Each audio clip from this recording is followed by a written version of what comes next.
They called my daughter the dropout's kid loud enough for her to hear it, loud enough for me to hear it. The judges walked past her science fair table like it was invisible. One of them scoffed. Another leaned over, whispered something, and they both chuckled under their breath. I stood there, breath caught in my chest, tears and fury mixing behind my eyes, wondering how much longer my little girl could hold herself together before she broke. Her name is Lena Martinez. She's 11. And what she brought wasn't just a project. It was something she had made with her own hands, something she believed in. She'd spent nearly a month scavenging parts from broken clocks and old watches, experimenting with different mechanisms, reading engineering forums and physics websites, well beyond any middle school curriculum. And when she walked into that gymnasium, shoulders back, chin lifted even with all the murmurs behind her, I thought maybe, just maybe, someone would take notice. They didn't. Not until a man stepped through the door. He wasn't with the school. He wore no name tag, no judge's badge, but he paused at her booth. He looked at her model, a mechanical wristwatch that could tell time without batteries, powered by body heat and motion. He started asking questions, real questions. He listened to her answers, nodding. Then he turned to me, eyes sharp, voice steady, and said, "This should be protected. You need to get this patented." That was the moment everything shifted. And if stories like this mean something to you, if you believe quiet brilliance deserves to be seen, and that a little encouragement at the right time can change everything, then please take a second to like this video and subscribe to the channel. It's more than just support. It tells the platform that stories like Lena's are worth lifting up. It helps this message reach someone else who might be sitting at their own table right now feeling invisible. My name is Kayla Martinez, and for the past 5 years it's just been me and my daughter Lena. We live in a quiet patch of Pennsylvania, the kind of town where folks still leave handwritten notes under your welcome mat if your trash bins stay out too long, where a single mistake follows you, like a shadow that stretches across decades. Everyone knows your name here, what school you went to, who your parents were, and especially how your marriage ended. I got married straight out of high school, thinking love would be enough. My ex-husband Tom Richardson was the kind of guy people instantly liked. Clever with a joke, easy with a smile, but totally unready for the reality that followed a child's cry at 3 a.m. When Lena was 6, he zipped up a duffel bag and disappeared into the night. No sit-downs, no closure, just a short message blinking on my phone. I'm not built for this life. After that, the rumors settled in like mildew. Some folks whispered I'd driven him away. Others claimed I must have been impossible to live with. They said I should have seen it coming. I didn't have the luxury to argue back or clear my name. I had bills, a child, and a town full of assumptions. Back then, I was doing anything to stay afloat, working mornings behind a diner counter, then unloading trucks at a warehouse 5 nights a week. Every penny went into keeping the lights on the heater running and making sure Lena never opened her lunchbox to find it empty. I didn't have time for pride. I showed up at parent-teacher conferences with hair tucked into an old baseball cap, grease stains on my sleeves, and circles under my eyes that no concealer could hide. Other moms would glance at me, smile, tight-lipped, then return to their conversations about school auctions and weekend getaways. I didn't fit into their neat, brunch-ready world, and I stopped trying. I wasn't there for approval. I was there for my daughter. Lena has always been different. Not in a way that draws concern, just in a way that doesn't require an audience. She's quiet, deeply observant, and endlessly inventive. She doesn't need validation from classmates or a seat at the popular table. Give her an old Walkman, a cracked watch, and some loose wires, and she'll disappear for hours into her own little world. Since she was small, she's been captivated by motion gears and the quiet logic of machines. When other kids were dressing dolls, Lena was dissecting them, trying to figure out what made their arms move or how sound came out of a tiny speaker. One night, I dragged myself home after closing shift to find the kitchen table completely overtaken. Screwdrivers, coils, aluminum foil, tiny gears from old clocks. Lena was sitting cross-legged on the chair, flashlight tucked under her chin like a surgeon. She looked up at me with this focused, almost intense expression and said, "I think I can build a watch that doesn't need batteries, just body heat and movement." I blinked at her, exhausted and barely comprehending. At first, I let out a small laugh. Not because I thought it was silly, but because I was running on fumes and didn't understand what she meant. But she didn't flinch. She kept talking, breaking down the thermoelectric process, explaining concepts like heat gradients and kinetic charge. That's when it hit me she wasn't playing. She was learning, really learning, from online science videos, open source blogs, and articles with words I had to Google twice just to grasp. That night, she asked if she could join the middle school science fair. Her voice dropped a little when she said it, like she was already bracing for disappointment. And I'll be honest, part of me hesitated. Between the entry fee, the materials she'd need, and the time I didn't have, it felt like one more mountain stacked on top of an already unstable pile. But when I looked at her, saw how badly she wanted it, how afraid she was to even ask, I knew I had to make this happen, no matter what. So I told her we'd figure it out. So I picked up extra shifts doubles on the weekend call-ins on my one day off and asked my younger brother Eric if he could help with rides to the hardware store and back. Then I told Lena to go for it. I said, "Build it, sweetheart. Let's see what you've got." From that moment on, it was like she vanished into her own universe. For nearly a month, Lena lived and breathed that invention. She transformed parts, scavenged from old watches, keychain thermometers, and broken fitness trackers into a functioning prototype. A mechanical wristwatch powered by both body heat and physical motion. Her idea was that if refined, this technology could provide a power-free timekeeping solution for people in areas without consistent electricity, students walking long distances to school, farmers working remote fields, families displaced by natural disasters. It wasn't flashy. It wasn't built from polished parts or cutting-edge tech. It was small, simple, and stitched together from scraps, yet brilliant in its potential. She worked on it after school, buried in wires and gears, while other kids were outside playing. Her weekends disappeared into blueprints and trial runs. Some nights I'd wake up for a glass of water and find her at the kitchen table, hunched over, under a desk lamp, adjusting coil tension or scribbling voltage readings into her notebook. Our house started to look like a miniature inventor's bunker. Her bedroom, a full-blown lab, coils of copper wire hung from her bookshelf. The dresser had become a workbench. There were glass jars filled with screws and magnets. Parts from watches she'd taken apart, even an old thermometer strip she used to test heat transfer from the wrist. She kept a composition notebook close at all times, lined with diagrams, mechanical calculations, temperature readings, and test results. Every page was messy, but in that brilliant, obsessive kind of way. She even created her display board, using a large sheet of cardboard. Eric and I had hauled home from behind the local pharmacy. She spray-painted it navy blue and hand-lettered every title with a ruler and gold marker. She named her project Time Without Power. I wasn't proud because I thought she'd win. No, I was proud because she hadn't quit. She saw it through. She believed in her idea, believed in herself, even when nobody else seemed to. But the closer we got to the fair, the more the whispers started. I heard them before Lena did, or maybe we both heard them, but I pretended not to, and she pretended not to care. "Is she really entering?" one mom said, at drop-off, her voice low but not low enough. I heard her mom's working night shifts now. Honestly, no structure, no stability. What kind of support can a kid like that possibly have? And the worst part? The way they all nodded like that made sense, like they'd already decided who Lena could and couldn't be based on me.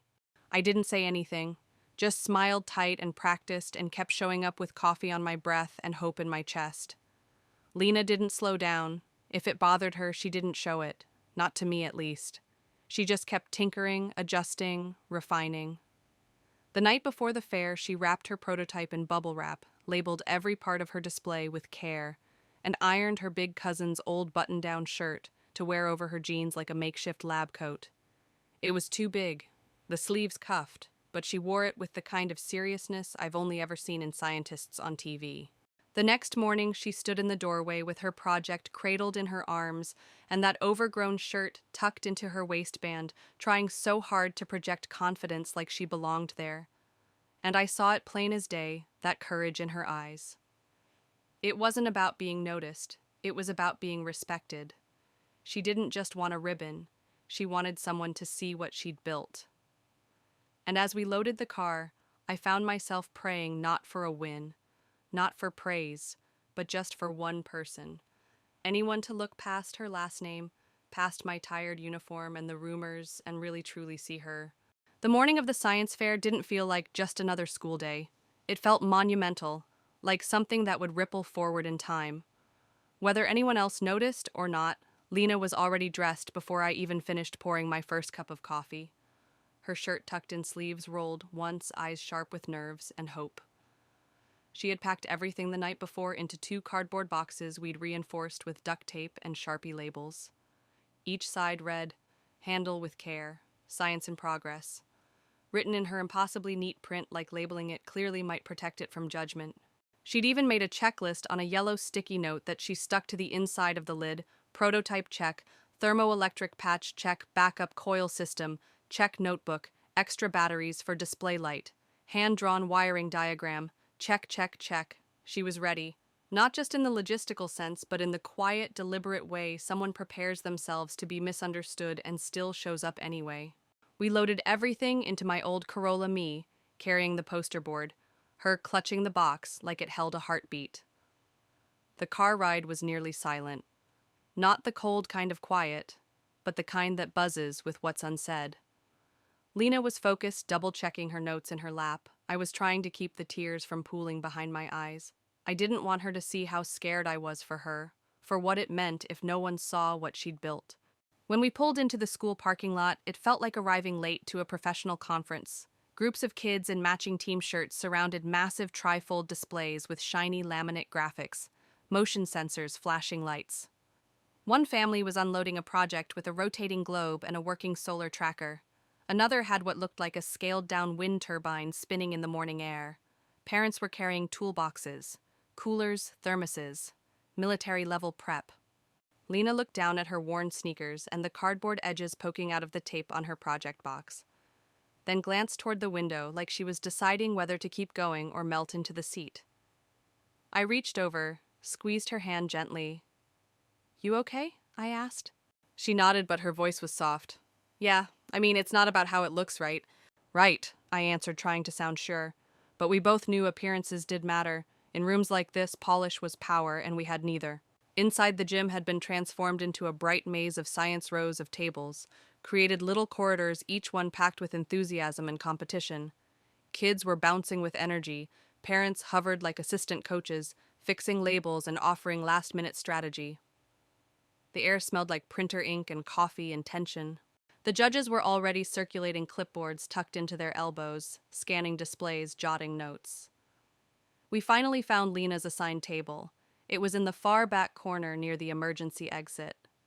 No one greeted us, no one offered to help. No teachers, no staff, just empty air and glances that skimmed past us like we weren't there. Lena didn't complain. She set her jaw, placed her boxes gently on the table, and began unpacking. She aligned the poster board, checked the thermal strip on the watch face, tapped the rotating gear for resistance, and held her breath as she demonstrated the motion-powered pulse that triggered the timer. It worked. A soft glow blinked from the tiny face of the watch, and for one fleeting second, her face lit up, just like it. That's when the whispers started. A girl 2 tables down, Savannah Brooks if I remembered right, leaned over to another girl and pointed at Lena. "That's her. That's the one I told you about. Her mom works at that grocery warehouse, I think." The other girl snorted. "Oh yeah, my sister said her dad walked out a long time ago. Total mess." My chest clenched. I looked around, hoping for a teacher to step in, say something, anything. Nothing, just PTA moms, sipping from paper cups, nodding and murmuring, behind carefully curated smiles. One of them, Donna Blake, I think, glanced at me, whispered something into her cup, and turned away. Lena kept her eyes on her setup, her hands moving a little more rigidly. Now I noticed the way her fingers clutched the table's edge, knuckles pale. She didn't say anything, didn't flinch, but I could feel it, the shift. The pressure, the tightening around her heart. I wanted to grab her hand and walk right back out the doors, to shield her from every insult they didn't think she could hear, but I didn't, not yet. But she had poured every ounce of herself into this weeks of planning, building, testing, starting over, so I kept my mouth shut, jaw-tight hands knotted in my lap. This wasn't my moment, it was hers. Even if every fiber of me wanted to rip the judgment out of the air before it could settle on her shoulders. Then the judges arrived.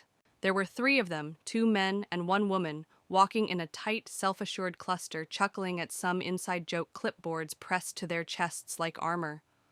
They stopped at a few tables along the way, nodding, scribbling notes, pretending to listen. When they finally reached Lena's display, everything in me stilled.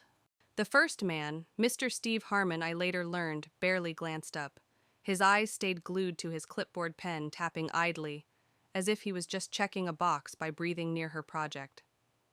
The second man gave her board the quickest scan, just long enough to register that it existed. Then the third one, Ms. Donna Blake, the same PTA mom who'd whispered about us earlier, leaned in slightly to read the project title, Time Without Power. She raised one brow. "So, this is a battery-free watch?" she asked, lips curled into the kind of smile that didn't reach her eyes. Lena straightened, her posture, voice steady, though I could see her hands clenching beneath the table. "It's a wearable timepiece that uses thermoelectric and kinetic energy. I built it from salvaged components, old watch mechanisms, copper coils, motion sensors. If developed further, it could be used in places without reliable electricity." She spoke clearly, precisely the way we'd practiced. But the moment she finished, Mr. Harmon let out a dismissive, "Huh," jotted nothing down, and turned to leave. Blake followed suit, but not before muttering, "That's cute," in a tone that made me want to scream. Cute. That word hit harder than any insult. Not clever, not innovative, not even promising. Just cute. As if Lena had brought a glitter glue craft instead of a functional energy device. As if her effort didn't warrant even a full minute of their time. Lena sat down slowly. She didn't cry, didn't make a sound, but I saw it in her eyes, the way they shifted to the exit, then back to her display, like she was measuring the distance to safety. My chest ached. She wasn't just disappointed. She was beginning to disappear. I sat in the bleachers, fists clenched so tightly in my lap that my fingernails pressed crescents into my palms. Around us, the gym was buzzing, kids shouting over the noise, parents pointing cameras at glittery explosions and slime volcanoes. At other tables, there were cheers and laughter. Some even had mini fog machines or pre-recorded soundtracks to narrate their experiments. Lena's table was silent, still ignored. Then came the voice. A student walking past with a group of friends muttered just loud enough for the sound to slice through the room. "Isn't that the dropout's kid?" Laughter followed. Not everyone heard it, but I did, and Lena did.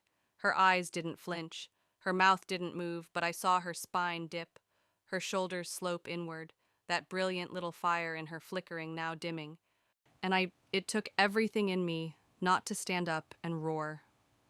I wanted to grab a microphone and tell them all exactly who Lena was. I wanted to list every component she scavenged, every mistake she corrected, every spark she nurtured late at night. While the rest of the world slept, I wanted them to know she had made something out of nothing, with no lab, no tutor, no dad in the picture to coach her on PowerPoint slides. But I didn't move, because she hadn't. She was still there, grounded beside her table, chin up, even if barely. She hadn't walked out, she hadn't shut down completely, not yet. So I gripped the edge of the bench until my fingers went numb. My pulse was deafening in my ears, my cheeks burned, and still I stayed put. I looked at Lena again. She was sitting perfectly still, back straight, hands folded gently in her lap, like she was afraid they might betray her if she let them move.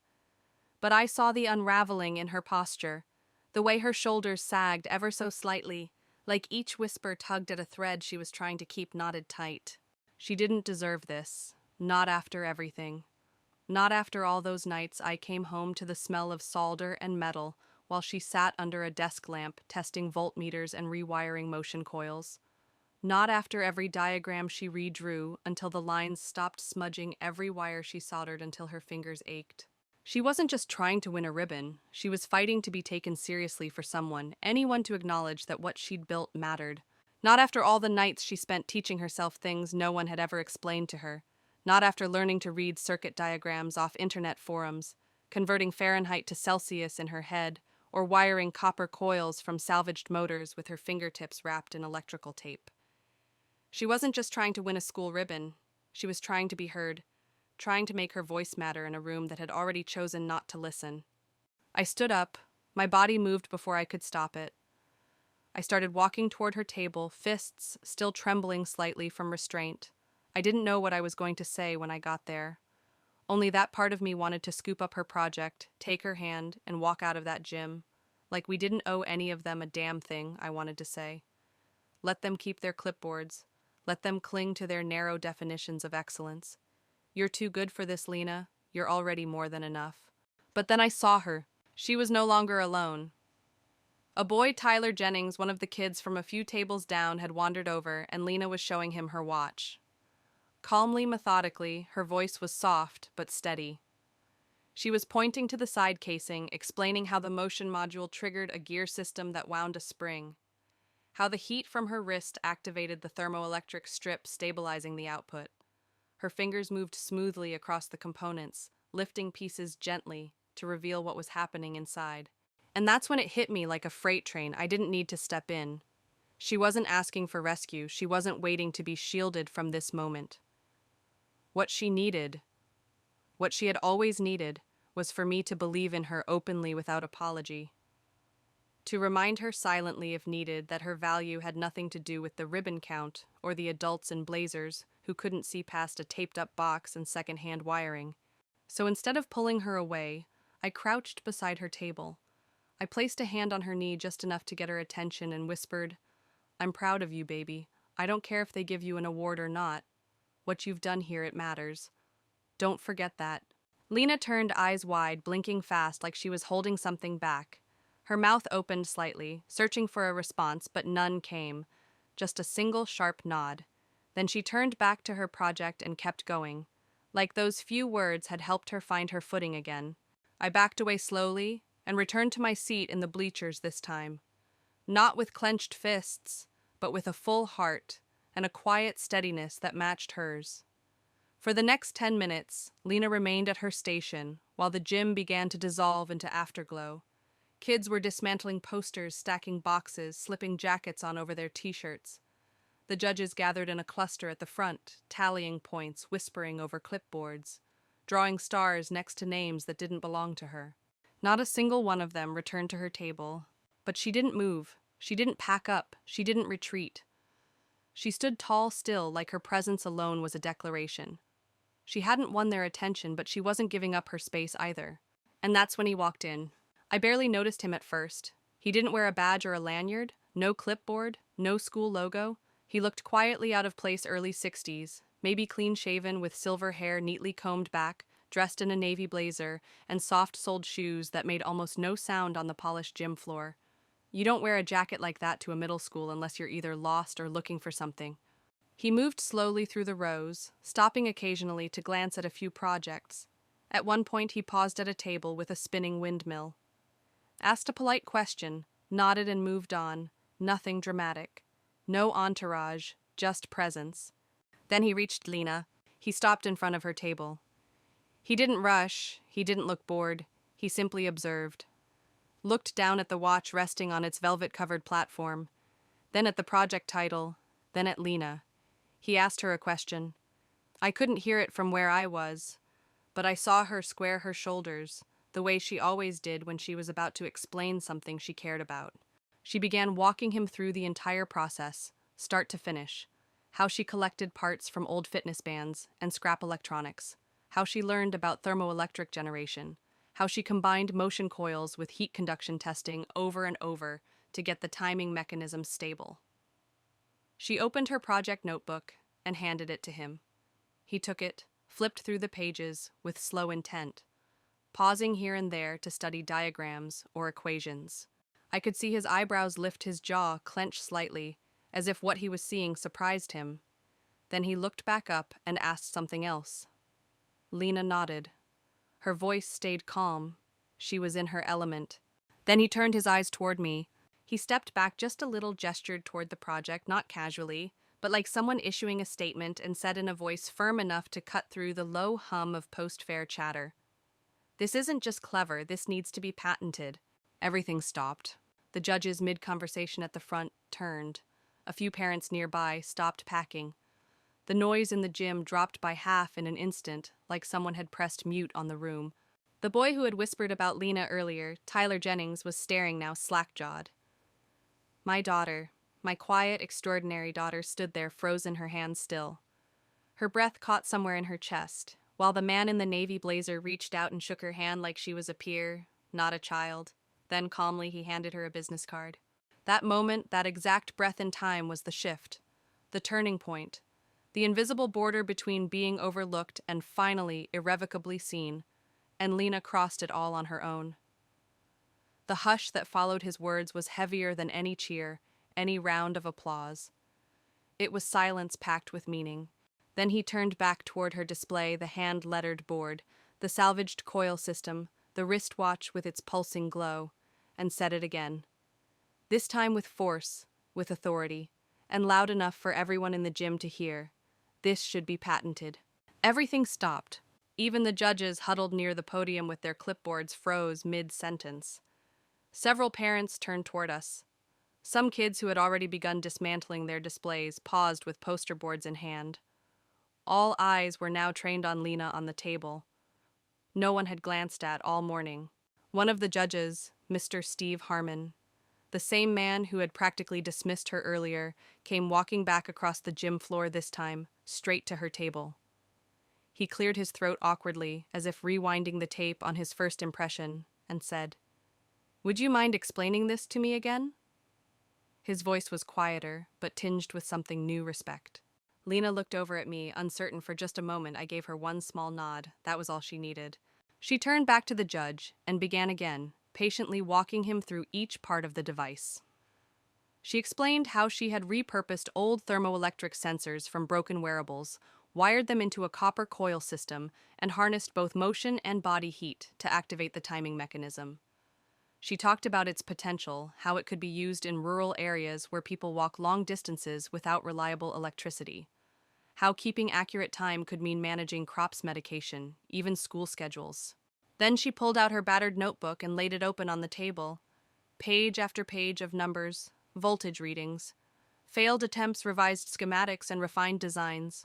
Mr. Harmon leaned in, eyes wide, murmuring, "You did all of this, yourself."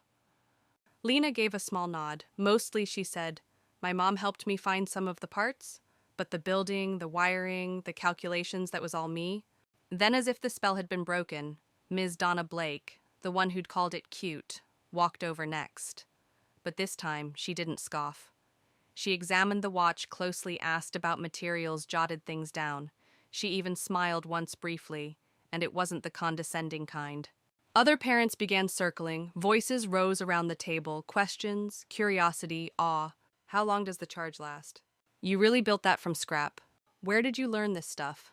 People who had walked past her hours ago without a glance now leaned in, captivated like she was the only student in the room. And the man, Dr. Thomas Avery, as I would soon learn, stood nearby with his arms crossed, the corners of his mouth turned slightly up, wearing the expression of someone who already knew the ending. He watched it unfold, like he'd seen it before. Eventually, I walked over and introduced myself, still half in a daze. "Who are you?" I asked. He smiled warmly. "Dr. Thomas Avery, I teach mechanical engineering at MIT. I'm in town visiting my niece, just stopped by to see her project." And then I saw this. Of course he was. He told me he'd seen many early-stage inventions, even mentored a few, but never before had he seen a middle school student apply real-world engineering concepts so effectively, and using nothing but salvaged parts and instinct. "This isn't a school project," he said, more serious now. "This is a working prototype with real potential." I nearly burst into tears. Then he handed me his card. "I'd like to connect you with a nonprofit I work with," he said. "They help young inventors navigate the patent process and connect with mentors in STEM. She has something rare. What she needs now is guidance. The right support can take her far." Lena was glowing in a way I had never seen. It wasn't pride or excitement. It was something deeper, a kind of grounded confidence that comes only from being truly seen. Her back was straight. Her voice didn't waver. The kids who had laughed at her earlier, silent now, the ones who had muttered names behind cupped hands, watching her like they'd never met her before. The award ceremony was quick, maybe 15 minutes.